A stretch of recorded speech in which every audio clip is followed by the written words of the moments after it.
Hello, so here we are, it's that time again, October, and it is time to start thinking about the rundown to Telford, which is what this series of videos is. So over the next period, the next sort of 4 or 5 weeks, I'll show you what it takes for me to get myself ready for a show with some interesting stuff happening mainly on the bench as to what needs to be done as far as show preparation and where we are. So I will be exhibiting at the show on my own special interest group. They're called SIGs, S-I-G, Special Interest Group. The one I run is the Spanish Civil War, and we've got a photo here now showing you where we'll be, which is in Hall 1.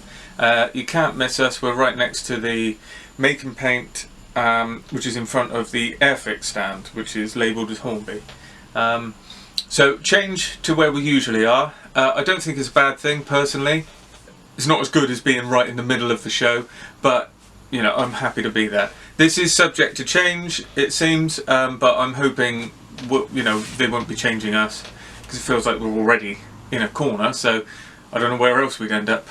So that's where we are. I'll also be part of the Southwest Aviation and Scale Special Interest Group, and I'm also the chairman for the South Somerset branch, so we're in a little L shape there, and I'll be across all 3 tables, but mainly focus on the Spanish one. So if you're at the show, do come on round and say hello. It would be nice to speak to you, and I'll update you if there's any change to that. I've also put a link down below where you can see all the information for all the exhibitors and all the traders that are at Scale Model World.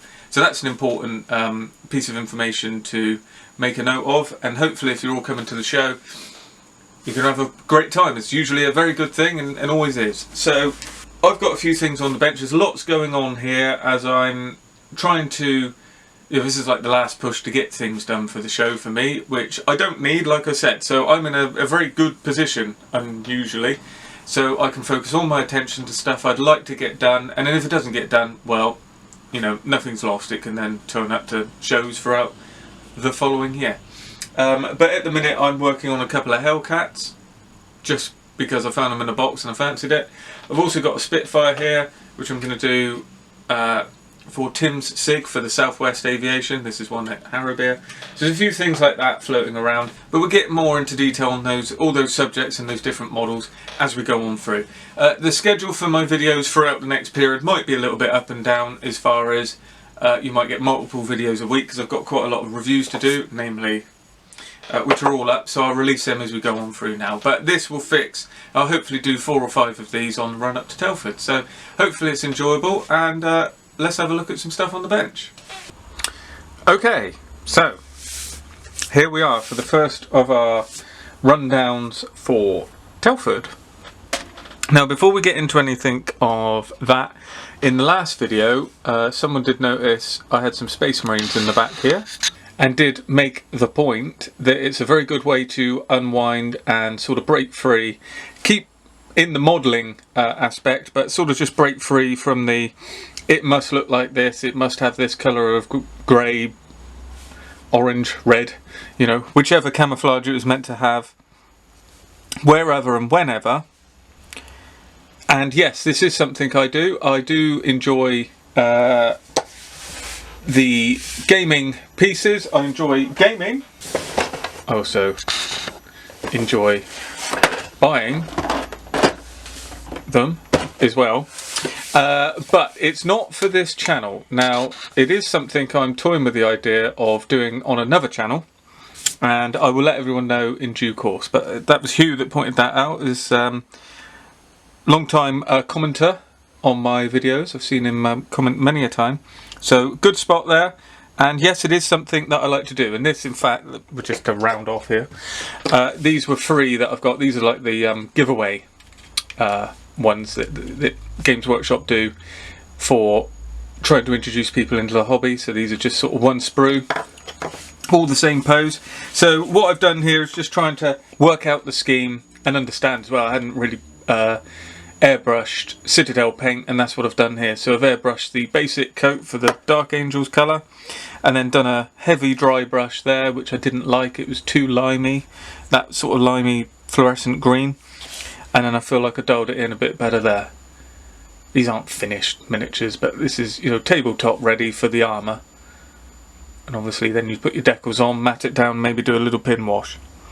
So that's all that was, just for me to try and get me sort of mind in for how I could paint up some of these and actually get them finished. I actually like, I don't know if it will show up on the camera, but here in particular, it's got a nice kind of effect there, the dry brushing, where it's dry brushed on this pauldron here, but left a dark recess down there, which you'd almost get by doing a wash, but this eliminated that.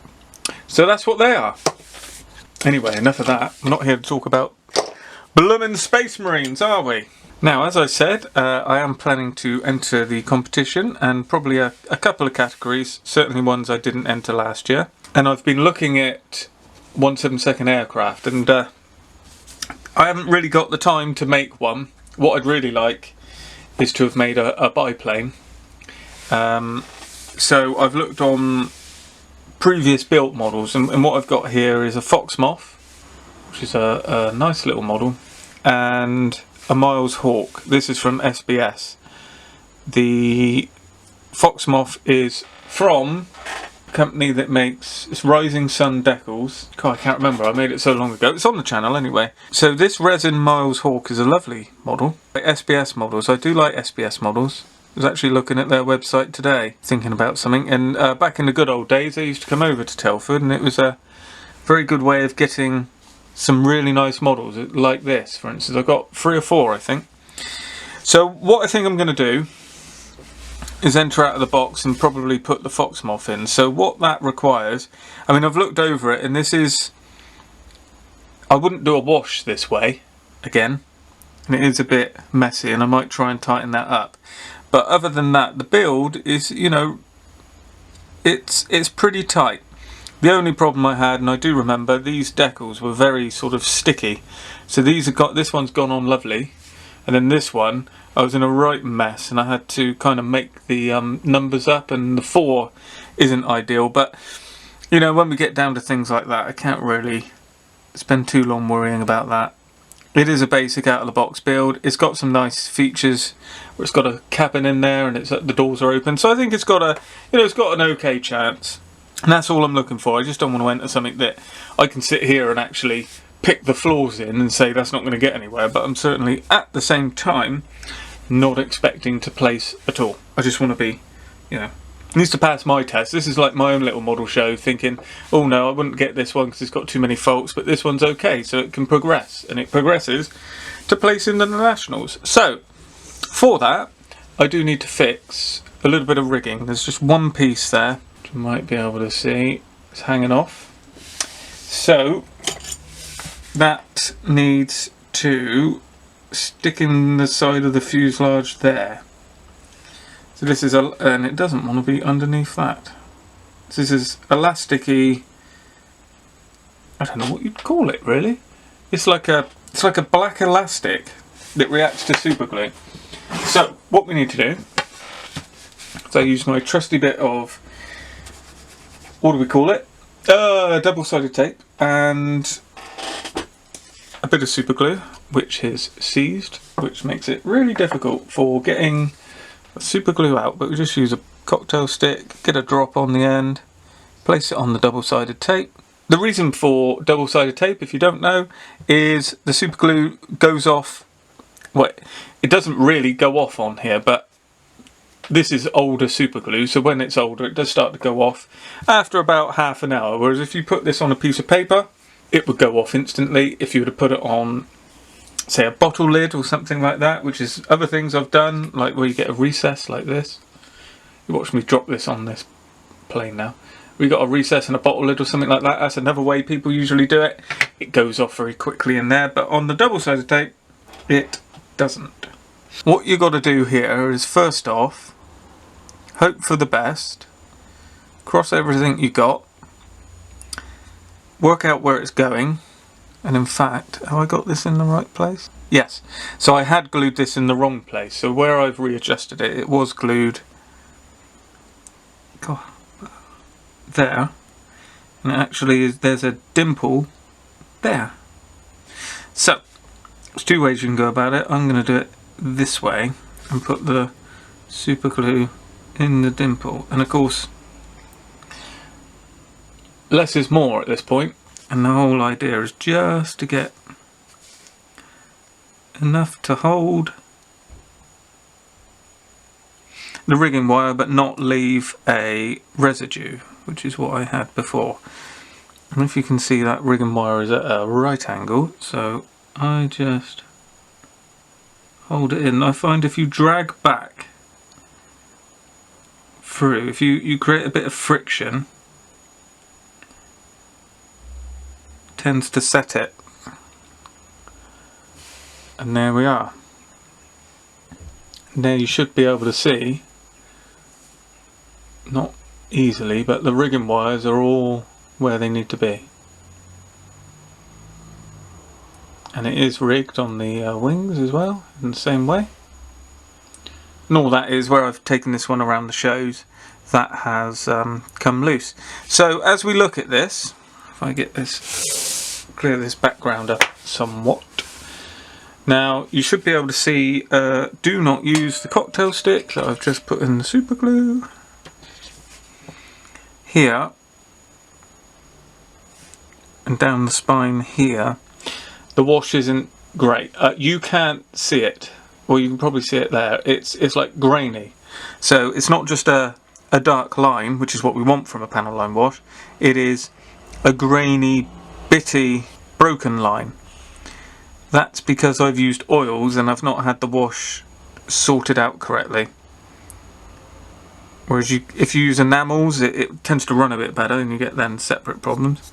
And we've got a little bit of debris on it as well. So the next thing is just to gently clean this up, check any glazing, check any windows. I have a look at this 4 as well. You might be able to see, it's difficult to see on its own and on camera, but in real life this is a little bit rough. Whereas this, you'll see, obviously, I mean you can see the crispness of it. I think what happened is I messed up the 4 and then cut some masks to paint it. I don't really know what to do there. I'll probably just live with it, and if that is the making or breaking of this, well, so be it. Yes, I cut masks for this.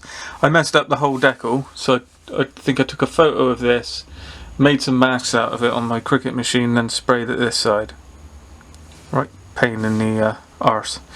Now, I don't think the canopy is, well, the windscreen's actually completely straight. I might need to check all of that, check the wing alignment and everything's where it needs to be.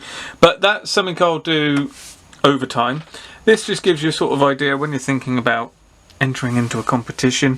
For me, I think it needs to pass my marks first.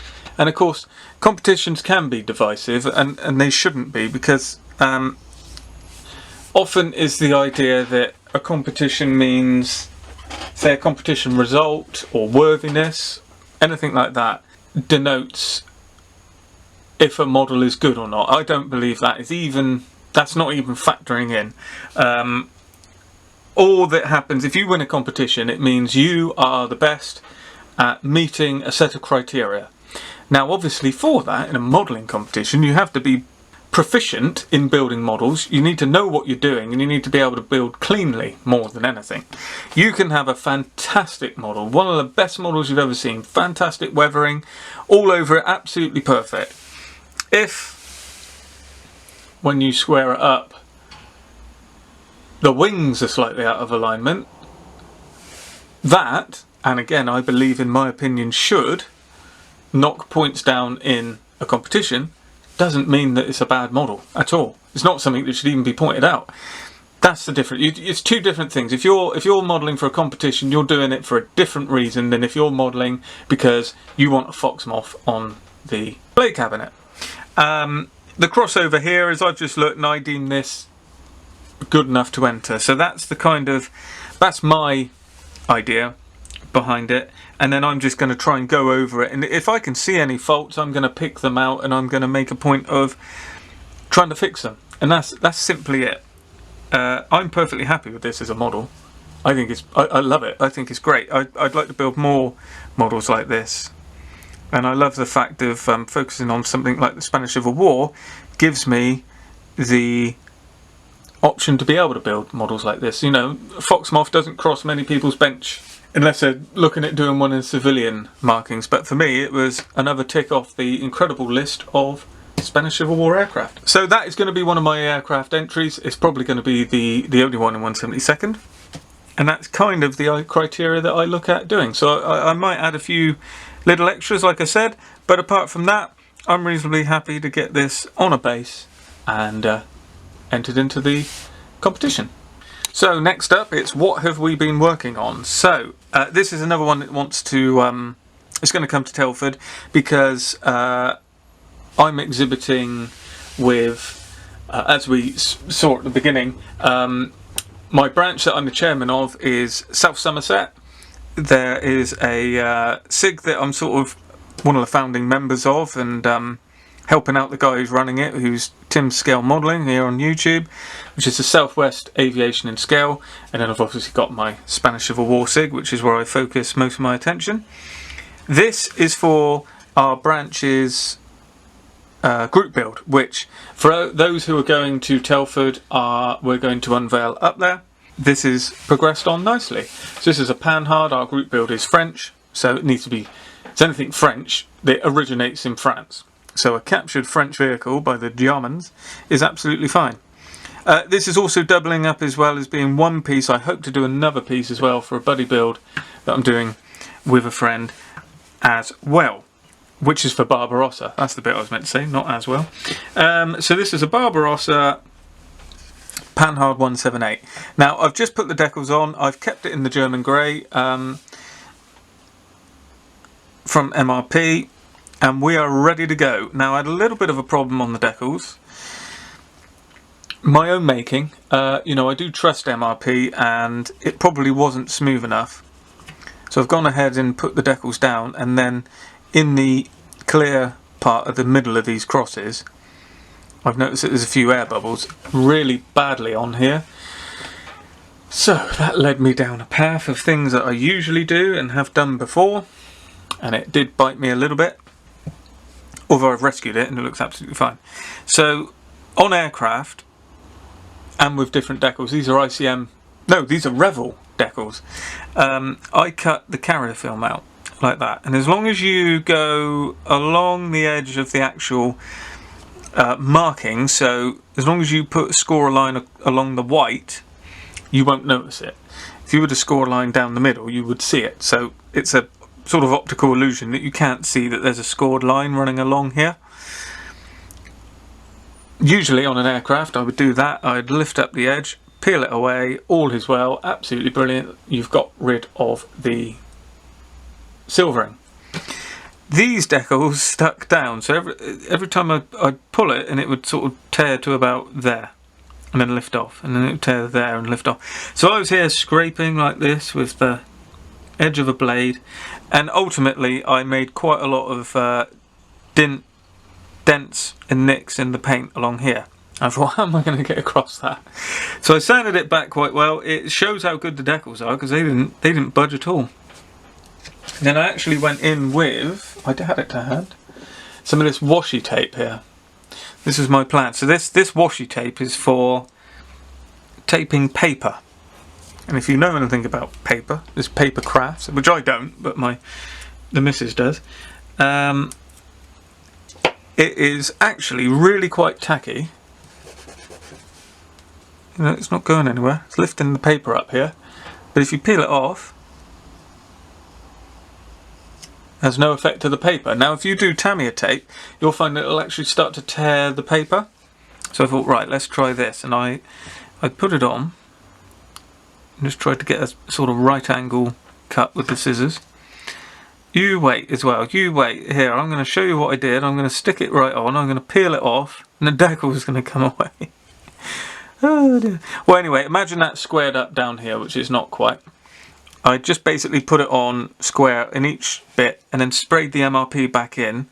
Miraculously, no issue. And then as I peeled the washi tape off, the decal stayed where it was. So that's why this is very good stuff. It's very cheap. You get it in pound shops and Hobbycraft, all sorts of places. It's for paper crafts. It's called washi tape or paper tape. but I think it's washi tape, W-A-S-H-I tape. If I'd done that with Tamiya tape, it would have peeled that off. So that was a nice little save.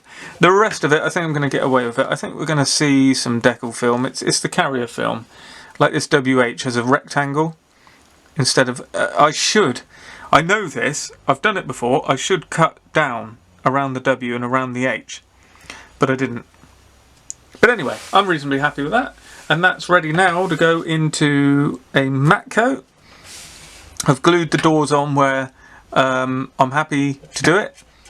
I'm going to leave this door open. I'm going to open this door by half, and I'll also have a look at how these doors were posed open, whether they need a little like catch to hold them open or not. I'd like to have this door as well, actually. Where's that blooming cocktail stick gone?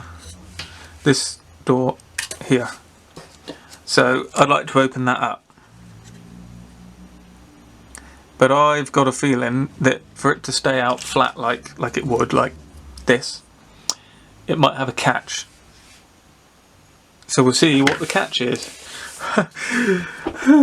And then we've got rubber tyres, which I've really got one chance of getting these on without breaking the wheels, because I had to use super glue more than anything to hold these on. And it's it's a very tight fit. So I thought, right, I'm going to leave them off. I'm going to get some dust deposits, because Barbaros is going to be nice, pale, dusty colour, earth tones. It's going to contrast lovely, it's going to look absolutely brilliant, and it's going to be relatively simple to do. So all of that's going to be fantastic. Then I need to be able to get these tyres on, and then they stay on, and then I do the final weathering. And well, this is going to be a fingers crossed moment. We'll cross that bridge when we get to it. But that's brought that on. ICM, lovely kit. I've got a couple of these. It's brilliant, absolutely fantastic kit. Now, another great aspect of having a specialised interest, so a special interest group, anything like that, this being IPMS related, is you get to really focus on some stuff. And like I've said, mine is the Spanish Civil War. One of the highlights to the Spanish Civil War is the air war. Now, the war on the ground is extremely interesting, but not as much as the war in the air. I believe there was at least 300, let's say 350, but it's certainly over 300 different types of aircraft in a war that lasted 3 years. And some of them are very unusual, this being one. A lot of them are one-offs, because it hit such a specific time. It just ticks a load of boxes. That means that you get an awful lot of interesting things to model, and this is one of them. This is the Sova M, Ukrainian company who make short-run kits, and this is the General Aviation GA-43 Clark. There was only 5 of these aircraft made. Somehow one made it to Spain. I mean, that's just happens time and time and time again. Now this box here, I don't know if they do multiple boxings. The Clark was it was mainly used in the US, I think, as like a sort of passenger aircraft. This is the only marking you get in this box here. This is the LAPE again, which is the Spanish Postal Service, which is where an awful lot of these aircraft flew. And this is a very interesting little model. So it's coming together okay. I'm in the final throes. It's been nice working on a short run aircraft again after all these sort of Tamiya kits, because they do pose a number of issues. We're only halfway there here, hence the clamps. So the next stage is I'm now getting this to a point where I'm willing to offer it up to primer, and then that starts us down a whole nother track of, okay, what do we need to fix? I would say it's typical short run, however, give it a slight bump up in that it is better than I expected. Someone built one of these on my Facebook group. If you don't know, I run a Facebook group for the Spanish Civil War. It's the only one on Facebook, so if you type in Spanish Civil War modelling, it's the only thing that will come up. And I think we got 3,500 members. You wouldn't believe there was so many, but I think 2,000-ish are Spanish. So if it's something you're interested in, do head on over to Facebook and join up, and I'll be the one to let you in. But yeah, someone had built one on there and did say it was a bit of a struggle, and I suppose it is, but it's nothing more than you'd expect. It is a completely plastic kit with photo etch, so there's no resin. We've got a nice plastic engine, actually, I must admit, for what it is. And I managed to leave that off, so I've now was offering this up last night. I think that's looking right. It clips on there. This is a 3-piece cowling, 2 halves and this end bit going on. Again, it's just typical stuff. None of it was really a major issue, but every single thing takes a bit of work. And we've got a lip there, so it's going to go on and look like that. Now, that's pretty good. For short run, that's pretty good. I haven't had to do very much. I made a right cock up here. And again, my friend Paddy helped point out and point me in the right direction of, you know, planes have got dihedral. Yes, so I flattened this out. There's such a big gap there. What I was meant to have done was bring the wingtips up so that it closed the gap, glue it, and when you look at photos it does have quite a dihedral. Whereas I rammed plasticard in there which flattened out the dihedral. Anyway, we got around that and all is well. I think the wing fit would have been quite good. I've messed up one of the lights here. Got super glue in behind, so I'm going to have to live with that. That's just going to be there. I'm not going to go and cut that out and fix it because this one isn't that great either. But yeah, nice kit. Nice, unusual plane, and it's, you know, another benefit of having a specialised interest which allows you to build models like this. So that's ongoing. Once I've got the final sort of landing gear pod, just holding that in while the Tamiya extra fin just holds it down. I think we're going to have a nice seamless join because of that. I'm then going to do the next one, and then we're there, ready for primer, see what we got, fix a few panel lines. I've done all the rescribing up here, and that's good to go. I'm not going to do a video on this as a build because it's so specialist. I'm sure there'd be many people that would be interested, but it's probably not worth the effort it would take to film the entire thing. However, we will do an extensive video on it once it's built and then talk about, you know, a few of the issues that we had going down the line. And it does need to be pretty good because it's going to be a silver aircraft, so it's got to be, you know, the craftsman work on finalising the build needs to be pretty sharp because it's all going to show up. And finally, this just leads on to where we're bringing a couple of these models sort of into line. Makes me start thinking, what am I sort of looking for next? So I've just had a look at some of the kits that I've got. Now I've got a couple that I want to finish for Tim's group, which is Southwest Aviation, which is anything aircraft based in the Southwest. If you want to know more about that, there's a link in the description below to his video that introduces that special interest group. But for me, I'm just focusing on Spanish stuff because anything I build now can make it on my table. So I've got things like this, and as we go through we'll just have a little look at some of the models that are in contention.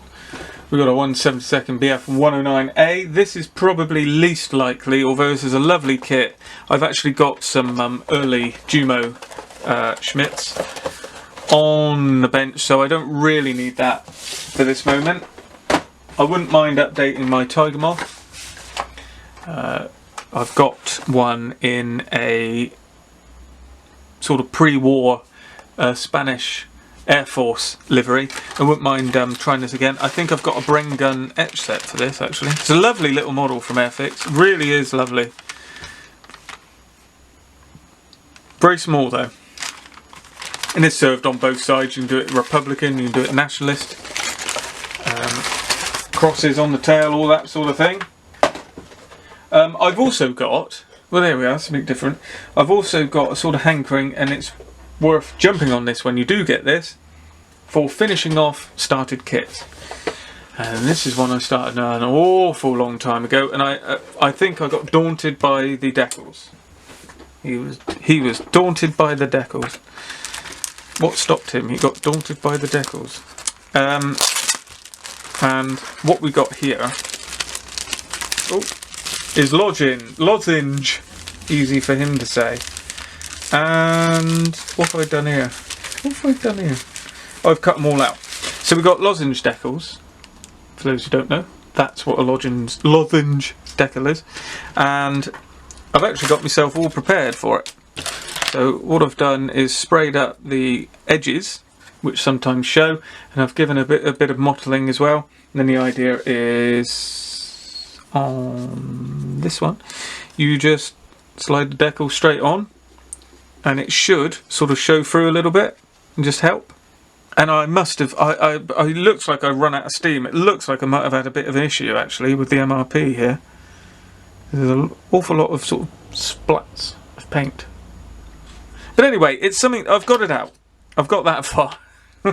I won't go any further than saying I got the model out. I thought, right, it's worth not being in the drawer anymore. But it's one I'd love to do. You know, there's a lot of, often, you know, modelers aren't short of things we'd like to do, are we? That's one. Where's he gone? This one. I bought this off the back of it as well. Yeah, I'd love to. I do love all of this. But it is somewhat off topic. But there we are. They're in the pile. Then we've got an absolute beauty, and it's scary how time goes by. Special Hobby were kind enough to send this to me. This and another kit that is there in the pile. When I started the channel in 2017. And I've had it all that time. And I had no idea. Like, what am I doing? You know, we were saying, speaking to a couple of friends, you know, what am I doing sort of messing around? Building some of the things I built when I got these kits floating around. So I've even got from Steelwork Aircraft, if you don't know, these are very interesting company based over in Germany who make very unusual sort of parts for very unusual aircraft.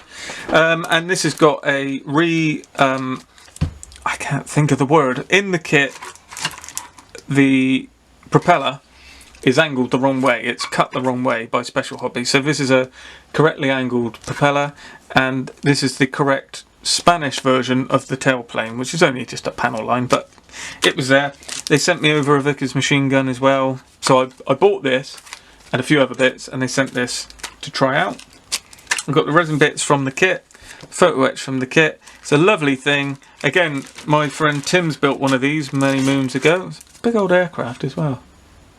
Again, there's that old dihedral coming into play, look. So there's some lovely things that are floating around in my mind that I'm thinking about. This being one, probably too much to get ready for Telford, but it's, you know, it's not far away in my thoughts.